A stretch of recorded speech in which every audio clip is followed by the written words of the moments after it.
बिस्मिल्लाहिर्रहमानिर्रहीम। अस्सलाम वालेकुम नाज़रीन, आप देख रहे हैं दिला स्टार। मैं हूं यासिर रशीद और स्टूडियो मेरे साथ मौजूद हैं सीनियर तज़ियाकार राना मोहम्मद अजीम साहब। नाज़रीन, पाकिस्तान तहरीक इंसाफ का लॉन्ग मार्च, क्या हुकूमत पे कोई प्रेशर बना? इब्तदाई तौर पे जो इतलात आई कि हुकूमत ने 11 रुकनी कमेटी तश्कील दी, फिर उसमें इजाफा कर दिया गया और कमेटी को 13 रुकनी कर दिया गया, और फिर पाकिस्तान तहरीक इंसाफ की तरफ से जवाब आया कि हम इनके साथ कोई मुज़ाकरात नहीं करेंगे, कि जो हमें धमकियाँ देते हैं कि आप आएँ तो आपका इस्तकबाल शानदार किया जाएगा, आपके लिए नफरी भी मौजूद है, आपके लिए आंसू गैस की शेल भी बुला लिए गए, तो हम इनके साथ मुज़ाकरात नहीं करेंगे।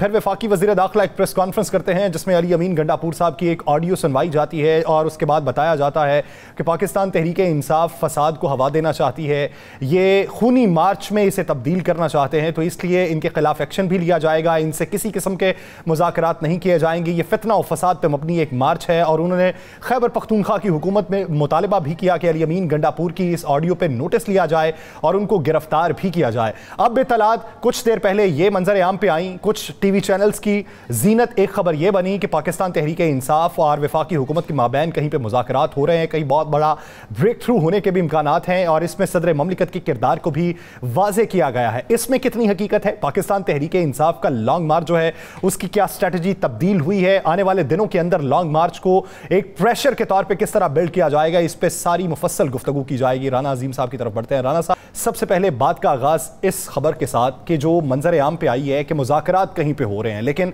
बयानात उसके मुतरादिफ हैं। बिस्मिल्लाहिर्रहमानिर्रहीम। अस्सलातु वस्सलामु अलैका या सय्यदी या रसूल अल्लाह, अस्सलातु वस्सलामु अलैका या सय्यदी या हबीब अल्लाह। यहाँ से दो चीज़ें तो ज़हन में रखिएगा, मुज़ाकरात बंद कब हुए थे, मुज़ाकरात ख़त्म कब हुए थे, लेकिन ये सारे मुज़ाकरात बेईमानी थे। देखें, कप्तान ने कभी इनकार नहीं किया कि हम मुज़ाकरात नहीं कर रहे। कई प्रेस कॉन्फ्रेंस में कप्तान ने कहा कि जी बिल्कुल मुज़ाकरात हो रहे हैं, लेकिन उन मुज़ाकरात का फ़ायदा कोई नहीं हो रहा, क्योंकि मुज़ाकरात करने वाले कुछ और हैं, फ़ैसला करने वाले कुछ और हैं। इस वक्त पे मुज़ाकरात का दौर बिल्कुल चल रहा है, किसी ना किसी जगह चल रहा है, लेकिन वो मुज़ाकरात जो इस लॉन्ग मार्च को ख़त्म कर देगा, वो मुज़ाकरात जिस पे इमरान खान के मुतालबात मान लिए जाएंगे, वो मुज़ाकरात जिस पे इलेक्शन कमीशन तब्दील हो जाएगा, वो मुज़ाकरात नहीं हो रहे। मैं आपको ख़बर दे रहा हूँ, टीवी चैनल ट्विटर्स पर जितनी मर्जी खबरें चल रही हैं, ज़रूर मुज़ाकरात हो रहे हैं, लेकिन ये वो मुज़ाकरात नहीं है जो नतीजा खेज़ होंगे। नंबर एक। नंबर दो, इमरान खान लॉन्ग मार्च कर रहा है, कल इमरान खान भरपूर लॉन्ग मार्च करेगा। लॉन्ग मार्च हर रोज़ रात के वक्त ख़त्म हो जाया करेगा और इसी पैर ख़त्म हुआ करेगा जिस पैर आज ख़त्म हुआ है। लाहौर की बात और थी, लाहौर के अंदर बिल्कुल पोजीशन चेंज थी। अब आपने जाना जीटी रोड पे, और जीटी रोड जो है वो इतना ऐसा एरिया है जहाँ पे बहुत से सुनसान तरीन इलाके भी आते हैं। लोग तो मौजूद होंगे, सैकड़ों नहीं, हज़ारों नहीं, लाखों लोग साथ होंगे, लेकिन किसी तरफ से किसी को टारगेट करना, कुछ शरारत करना बड़ी मामूली सी बात होगी। लेकिन राना साहब, एक बात ये भी आ रही है कि खान साहब जो लाहौर में वापस आए हैं, ये किसी मुज़ाकरात की वजह से आए हैं, यहाँ पे कोई बड़ा ब्रेक थ्रू हो सकता है? मैं आपको लिख के दे रहा हूँ, कोई बड़ा ब्रेक थ्रू नहीं हो रहा।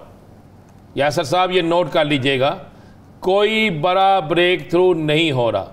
जहाँ पे ब्रेक थ्रू होना होते हैं वहाँ पर 2 घंटे पहले इस तरह की प्रेस कॉन्फ्रेंसें नहीं होती, वहाँ पर 1 घंटा पहले भी प्रेस कॉन्फ्रेंस नहीं होती, वहाँ पर हालात ये नहीं होते।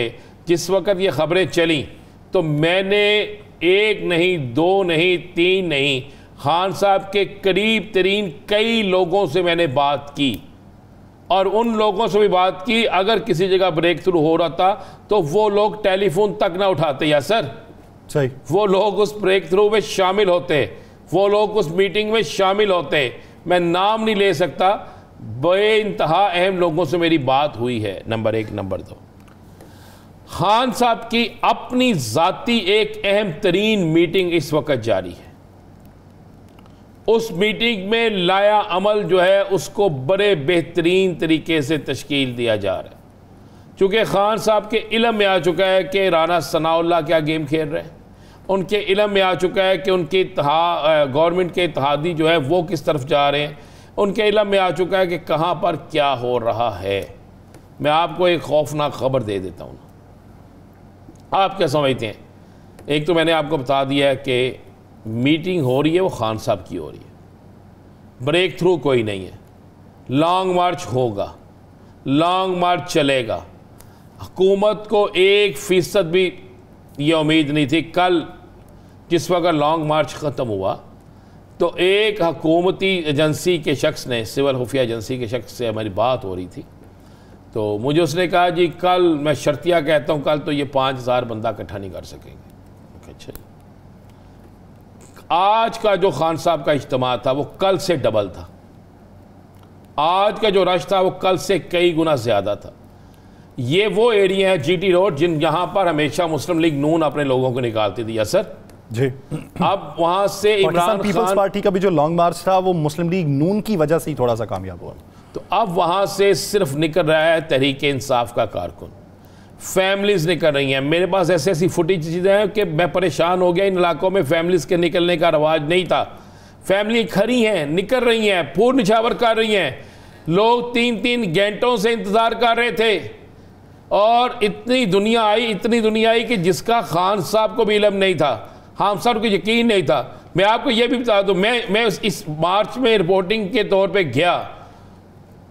खान साहब जब नीचे ट्रक के आए, यानी नीचे अपने रूम में आए कुछ देर के लिए, तो मैं ये आपको हल्फन कह रहा हूँ, खान साहब जो थे उनके चेहरे पर उस वक़्त खुशी भी थी और आंखों से आंसू भी जारी थे। पूछा गया, उन्होंने कहा जी मैं तो सोच नहीं सकता था लोग इतनी मोहब्बत करेंगे। सारे प्रोपेगेंडे, सारी कोशिशों, सारी चीज़ों के बावजूद उसने कहा मुझे अल्लाह का इतना शुक्र अदा करना है, और खान साहब ने वहाँ पे नफल अदा किए। अब आ जाते हैं बात के मुज़ाकराती टीम की तश्कील।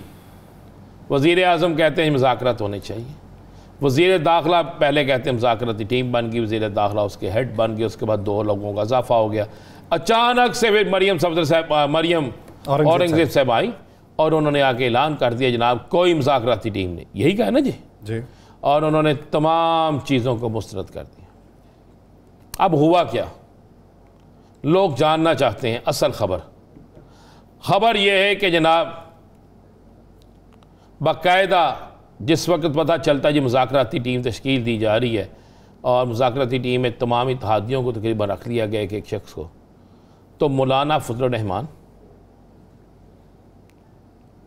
ANP और MQM पाकिस्तान, ये मैं नाम ले रहा हूँ आपको, इन तीनों ने बाकायदा शिकवा शिकायत और धमकी और बाकायदा लैदा होने का कह दिया।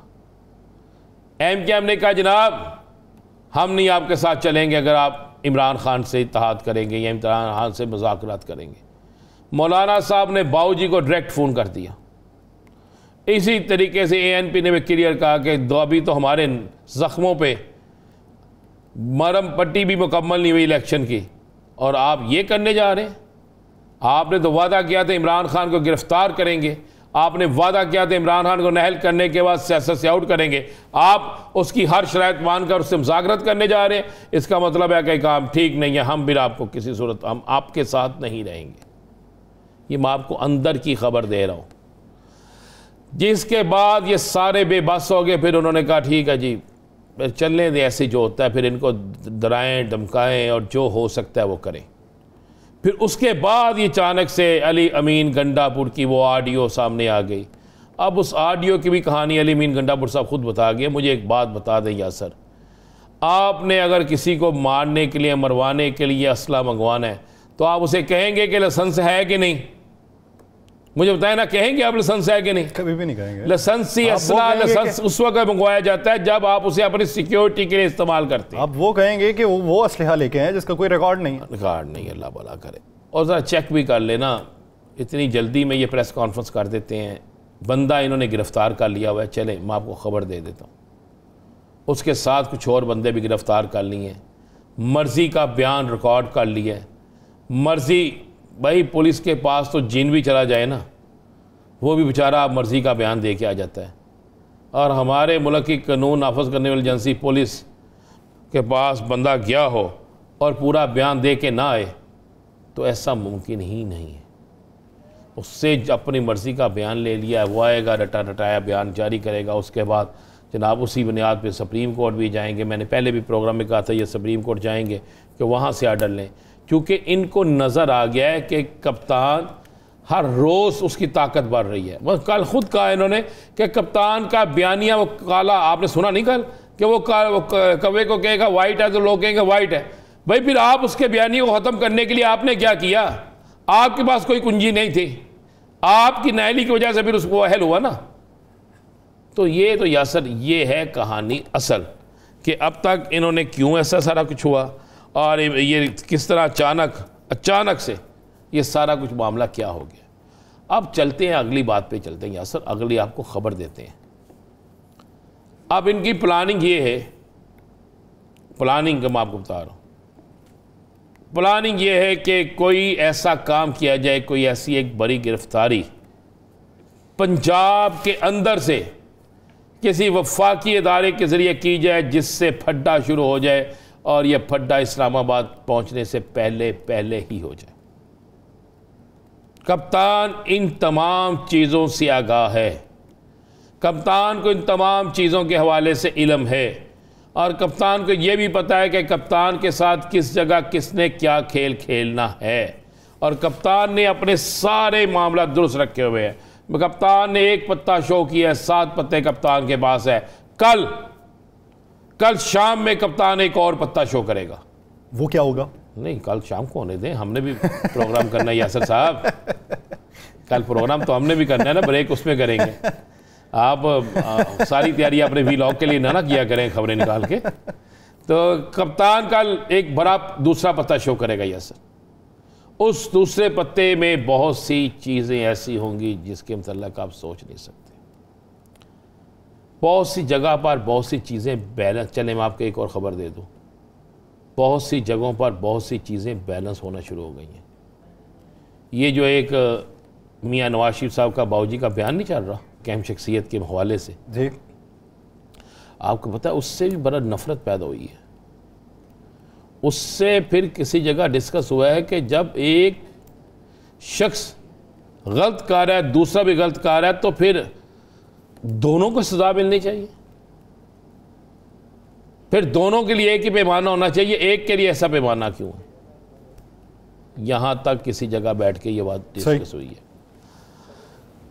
घर को आग लगी, घर के चिराग से ऐसे ही होने जा रहा है। चलें, और मैं आपको एक और खबर दे दूं ना, फिर ब्रेक पे चले जाइएगा बेशक।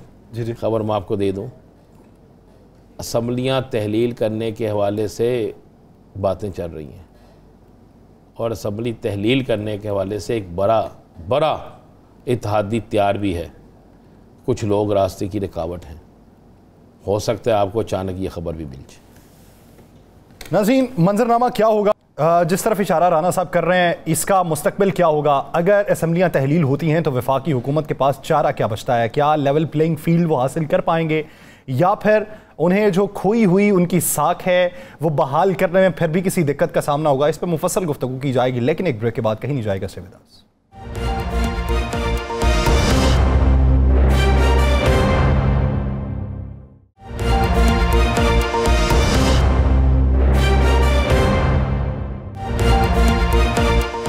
ब्रेक के बाद खुश आमदीद। नाज़रीन, पाकिस्तान तहरीक इंसाफ की अब तक की जो हिकमत अमली हमें दिखाई देती है उसके मुताबिक तो जिस तरीके से कारकुनान को यही इशारा दिया जा रहा है कि आपने सस्ताना भी नहीं है, आपने ताज़ा दम भी रहना है, टोलियों की शक्ल में निकलना भी है और फिर जब इस्लामाबाद का रुख करना है तो ताज़ा दम होकर करना है। उसकी हिकमत अमली बड़ी मुनज़्ज़म अभी तक दिखाई दे रही है, लेकिन क्या वफाकी हुकूमत पर प्रेशर पड़ रहा है? मुज़ाकरात की जो खबरें उसमें क्या सदाकत है? इसी बारे में बात करेंगे। पाकिस्तान तहरीक इंसाफ के सीनियर रहनुमा उमर सरफराज चीमा साहब ने हमें ज्वाइन किया है। चीमा साहब, बहुत मशकूर है आपके वक्त के।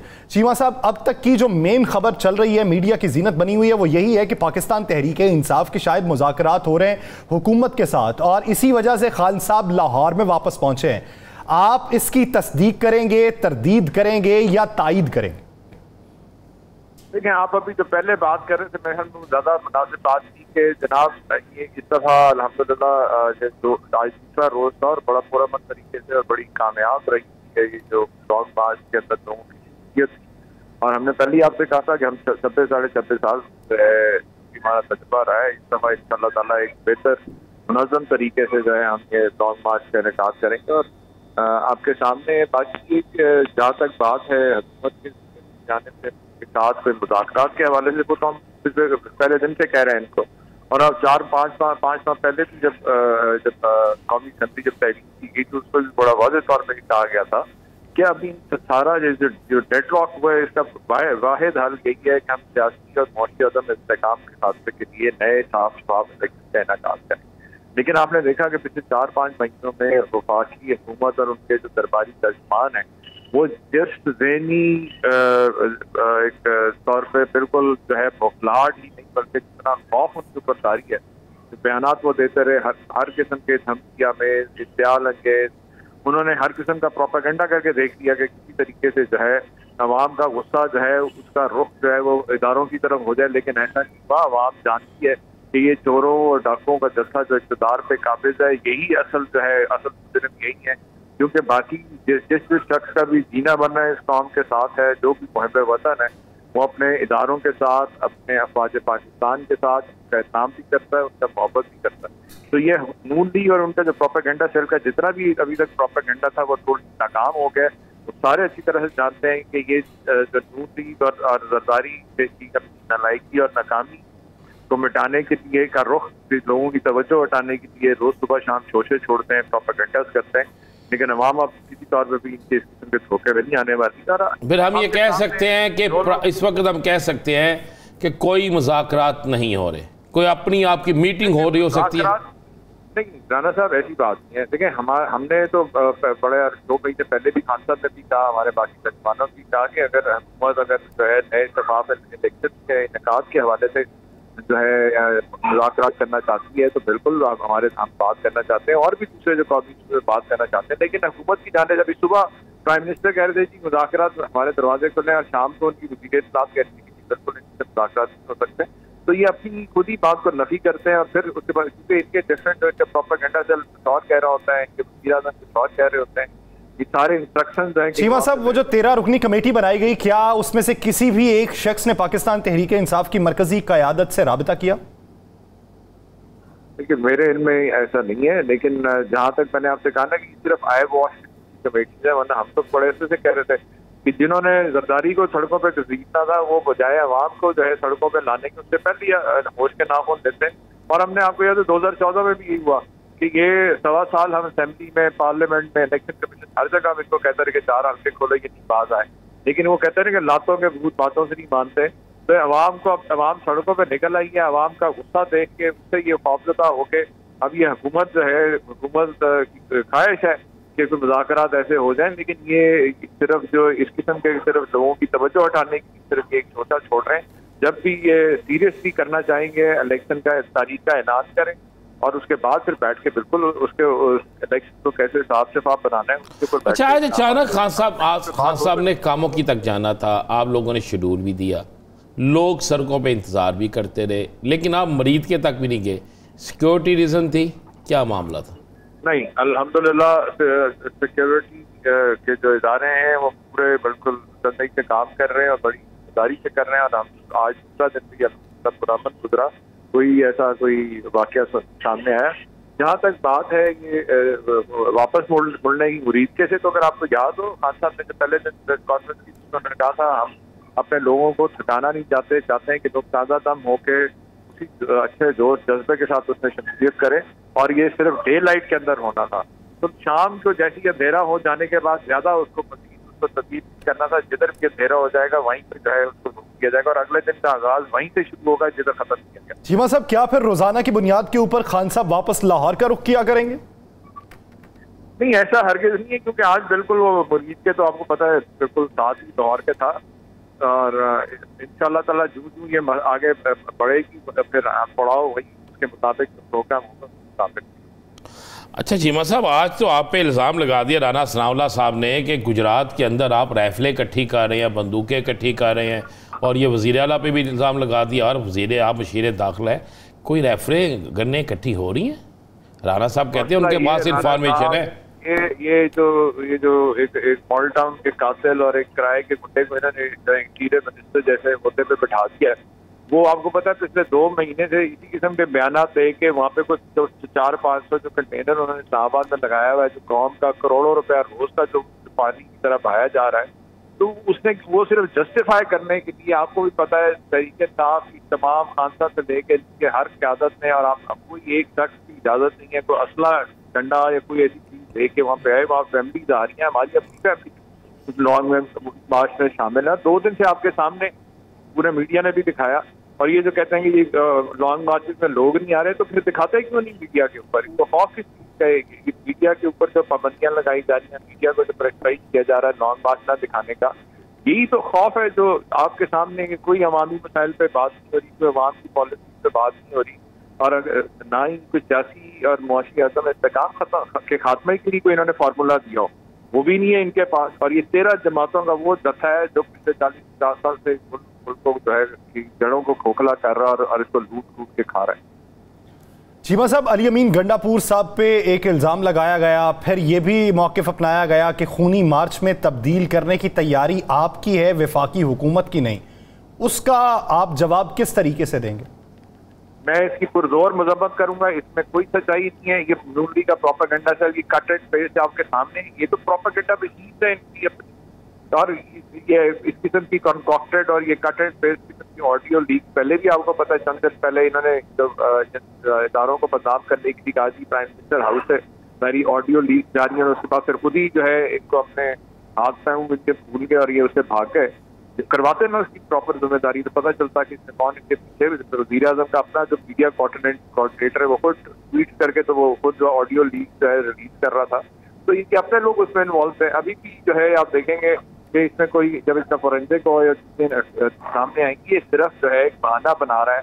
ये शख्स अपनी जो है नालायकी को छुपाने के लिए और जो करोड़ों रुपए की इसने करप्शन की है कंटेनर्स के नाम पे और बाकी जो है, हालांकि बार बार इमरान खान और नबी कह रहे हैं, तरीके इंसाफ कह रही है कि भाई हम पुरअमन लोग हैं, हम पुरअमन तरीके से अपना आईनी हक इस्तेमाल करना चाहते हैं। अगर हमने डंडे और बंदूकें लेके आनी थी तो हम अदालत के पास जाते हैं, डीसी से जाके इजाजत मांगते हैं। जिन्होंने डंडे बंदूकें लेके आनी होती है वो इजाजत नहीं मांगा करते। चीमा साहब, अगर कल या परसों में ये कुछ लोगों को मीडिया के सामने ले आए, कुछ असले को सामने ले आए और उन्होंने ये कहा कि हमें ये अली अमीन गुंडापुर ने कहा था, मेरे पास इतला यह है कि कुछ लोगों को इन्होंने पकड़ा है, वो ये खुद पकड़ा है या इन्होंने मैनेज किया है, जो भी आप समझ लें, तो फिर उस सूरत हाल का क्या? भाई ऐसे देखें ना, अभी एक दो दिन पहले भी एक साबिक सेनेटर को इन्होंने टीवी उठा के प्रेस कॉन्फ्रेंस कराई है। उसके बाद बाकी भी इनकी तो डेस्परेशन है, ये खौफ है कि ये इस किस्म की अहमकाना हरकतें कर रहे हैं। मुझे ये बताएं कि हम बार बार कहें कि हमारे यहाँ कोई ऐसा ना कोई प्लान है, हमने हमेशा पुरअमन तरीके से बातचीत की है।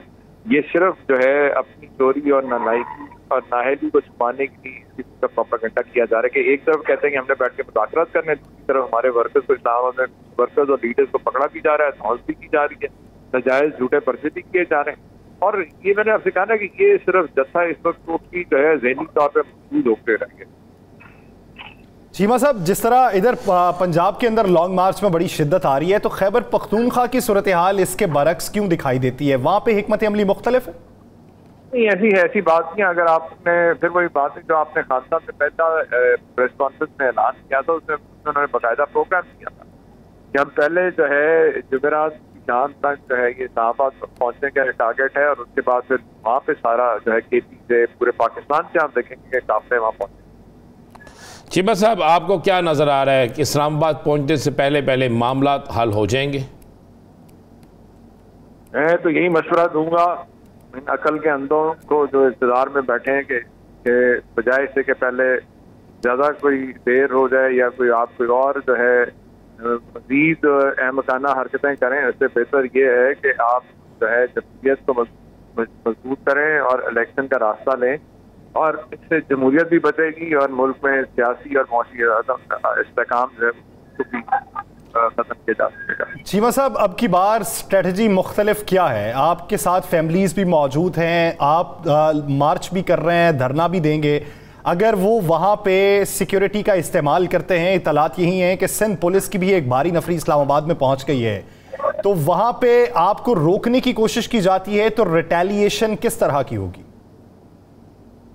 जाहिर है, अब आपके सामने हमने अदालत में दरखास्त दी भी है।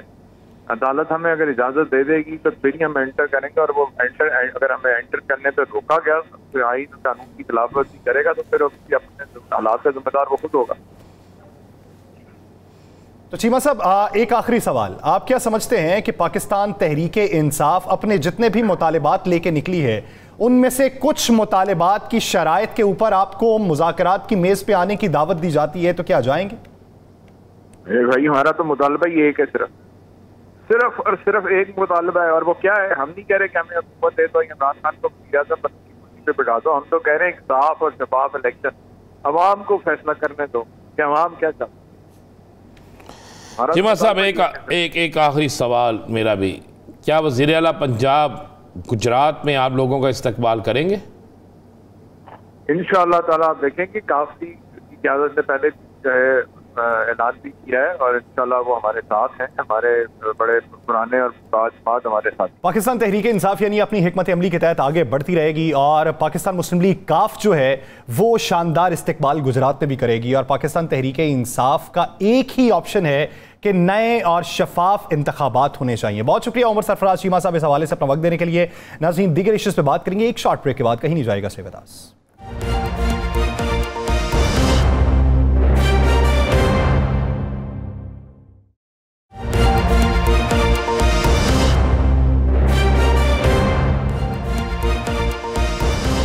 ब्रेक के बाद खुशामदीद। नाज़रीन, पाकिस्तान तहरीक इंसाफ की जानिब से तो इस बात की तरदीद हो चुकी है कि अभी कोई मुज़ाकरात नहीं हो रहे, और उस हुकूमत के साथ कैसे मुज़ाकरात हो जाएं कि जो सबको बयान कुछ और देती है और फिर रात को अपने ही बयान की तरदीद कर देती है। वज़ीर आज़म बयान कुछ और देते हैं, वज़ीर इत्तलात उसकी तरदीद करती हैं, वज़ीर दाखिला आते हैं और वो इल्ज़ामात की नई बौछार कर देते हैं। तो फिर मुज़ाकरात किससे होंगे, किस सतह पर होंगे, किस नहज पर होंगे? हमारा मुतालबा यह है कि साफ़ और शफाफ इंतखाबात होने चाहिए, और साफ़ और शफाफ इंतखाबात के लिए अगर आप हमें बुलाएंगे तो मुज़ाकरात की मेज़ पर भी आएंगे। तो इस वक्त वफाकी हुकूमत किस सोच विचार में, इसी पे बात करेंगे। जमीयत उलमा इस्लाम फे के सीनियर रहनुमा सेनेटर कामरान मुर्तज़ा साहब ने हमें ज्वाइन किया है। कामरान साहब, मैं बेहद मशकूर हूँ आपके वक्त का।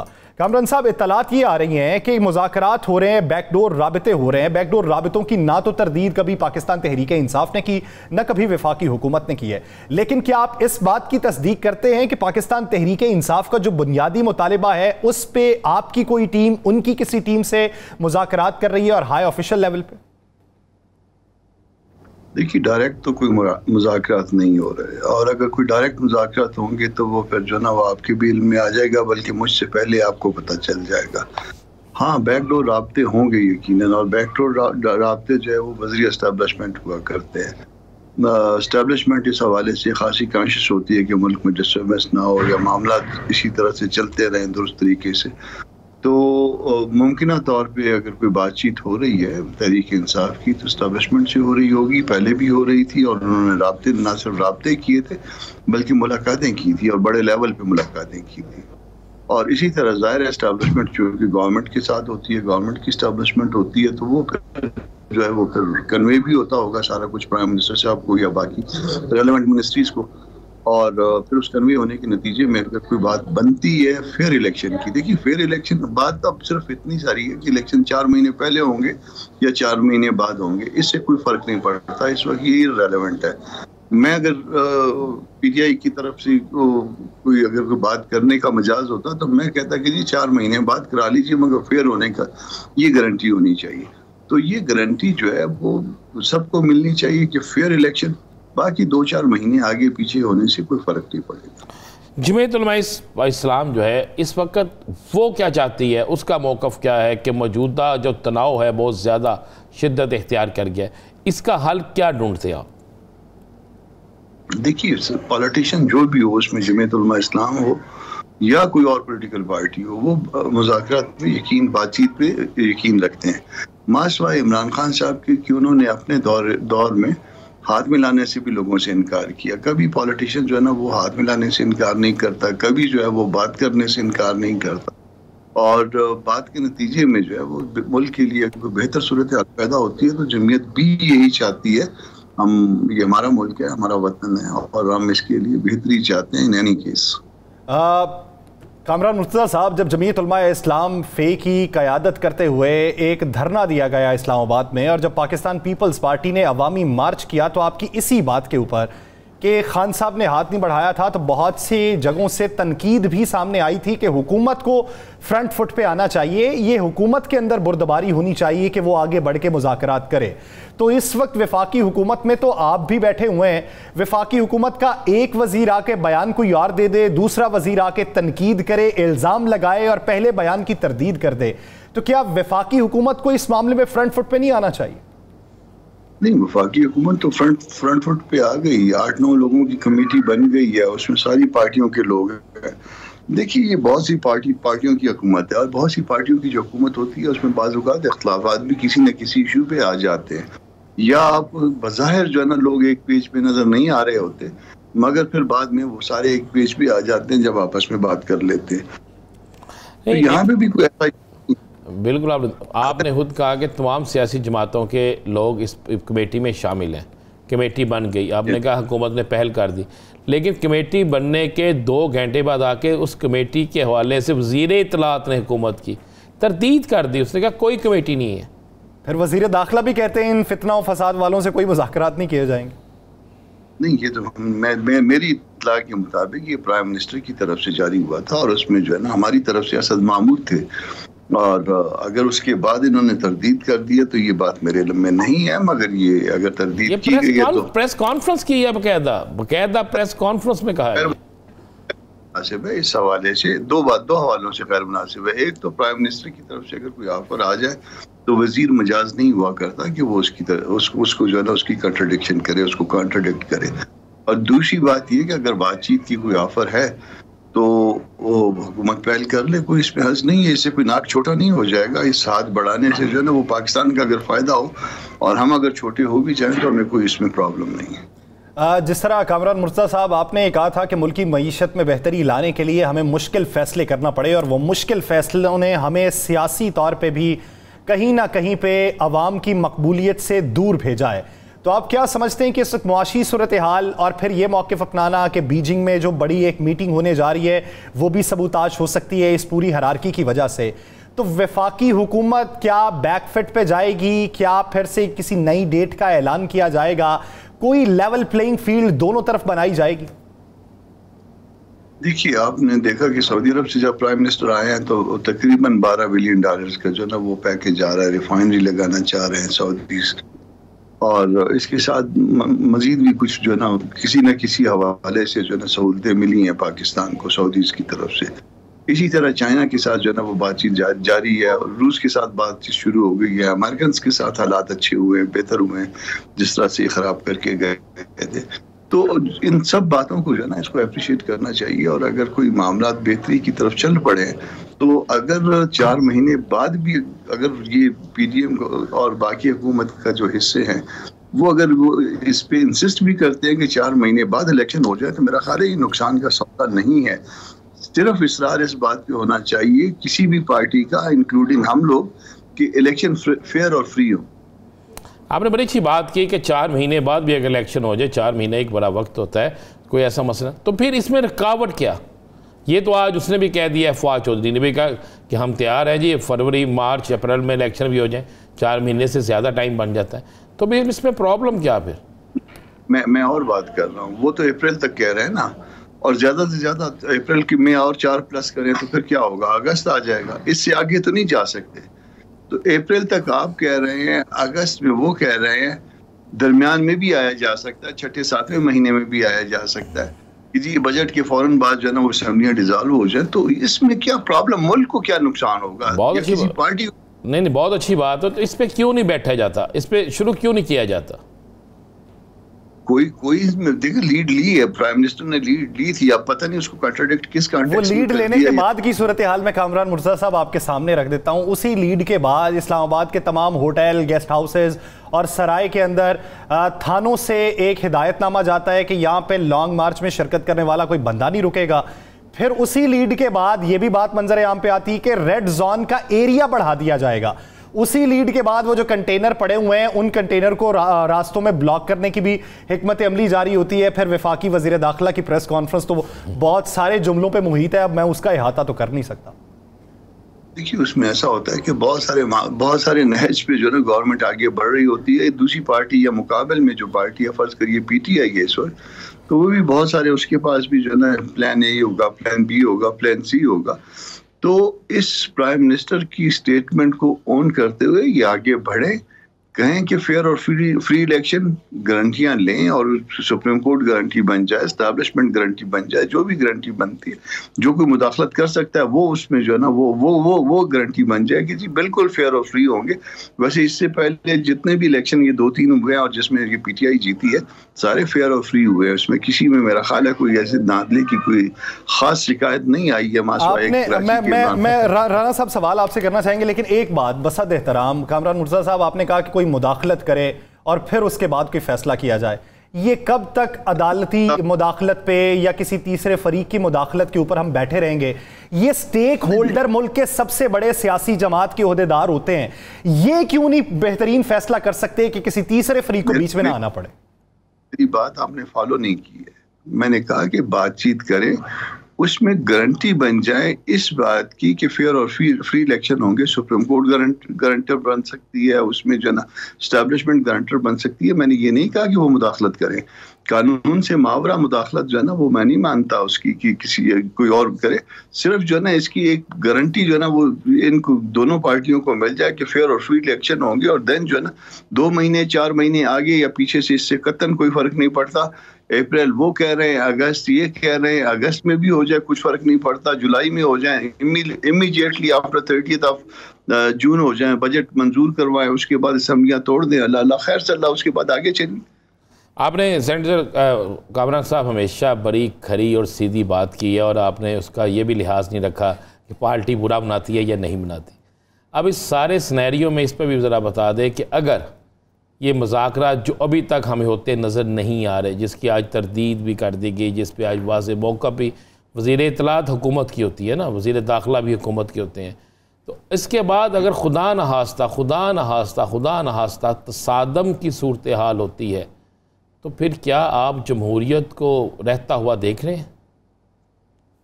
देखिए, अव्वल तो पहले तसादुम की सूरत हाल नहीं बनेगी। कोई एक तो बहुत ज्यादा इतना बड़ा जो ना मजमा नहीं है कि उसमें खुदा ना खास्ता वो बेकाबू हो जाएगा। दूसरा, गवर्नमेंट जो है इस हवाले से हमेशा कॉन्शियस हुआ करती है कि खुदा ना खास्ता किसी सूरत में भी जो है ना वो अपने आप को इस सूरत से हाल से अवॉइड करते हैं। अगर कहीं मजमे की तरफ से कोई छोटी मोटी ज्यादती हो भी जाए तो वो पीछे हो जाते हैं, कोई इसमें ऐसी बात नहीं करते।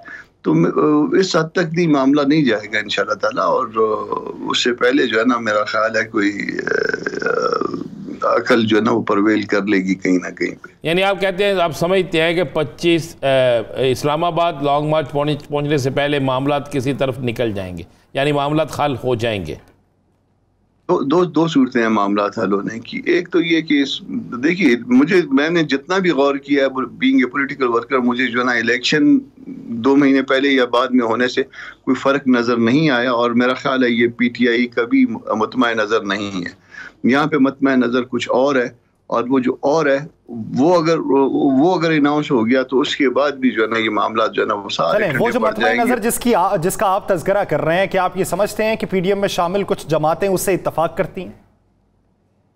किस बात से? कि उसमें अपॉइंटमेंट है, प्राइम मिनिस्टर का इख्तियार है, वो कानून के मुताबिक अपना जो इख्तियार इस्तेमाल करे, और फिर वो मुल्क उन्होंने ओत लिया हुआ है, मुल्क की मफाद के अंदर जो भी फैसले करेंगे वो अपने ओत के मुताबिक जो है ना वो एक्ट करें।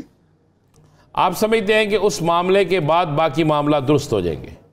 बिल्कुल, सारे मामला ठंडे पड़ जाएंगे। ये टोटल जो सारे का सारा मामला जितना भी ये किया गया है, उसके बाद जो ना एक दफ़ा प्रॉपरली टेक ओवर हो जाएगा उस हवाले से, तो उसको ये सारे के सारे जो है ना वो अपनी अपनी जगह पे आ जाएंगे, फिर फेस सेविंग ढूंढेंगे। तो उससे पहले जो मामला ख़राब है उसको कौन ठीक करेगा? ये उससे पहले क्या है ना, वो तो अभी काफ़ी देर है।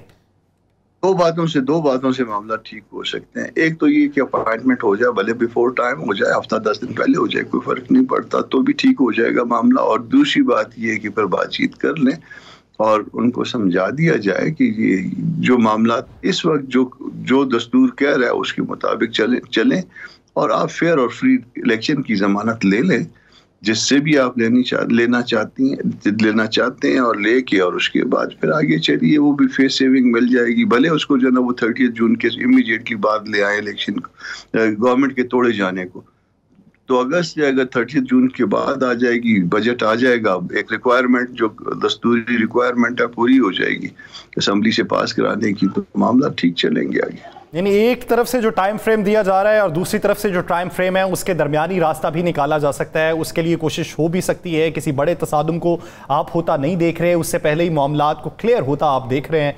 बहुत शुक्रिया कामरान मुर्तज़ा साहब इस हवाले से अपना वक्त देने के लिए। नाज़रीन, द लास्ट आवर ख़त्म हुआ चाहता है। मुझे और राना अजीम साहब को दीजिए इजाज़त। आपसे मुलाकात होगी कल। अपना बहुत सा ख्याल रखिएगा। अल्लाह निगहबान।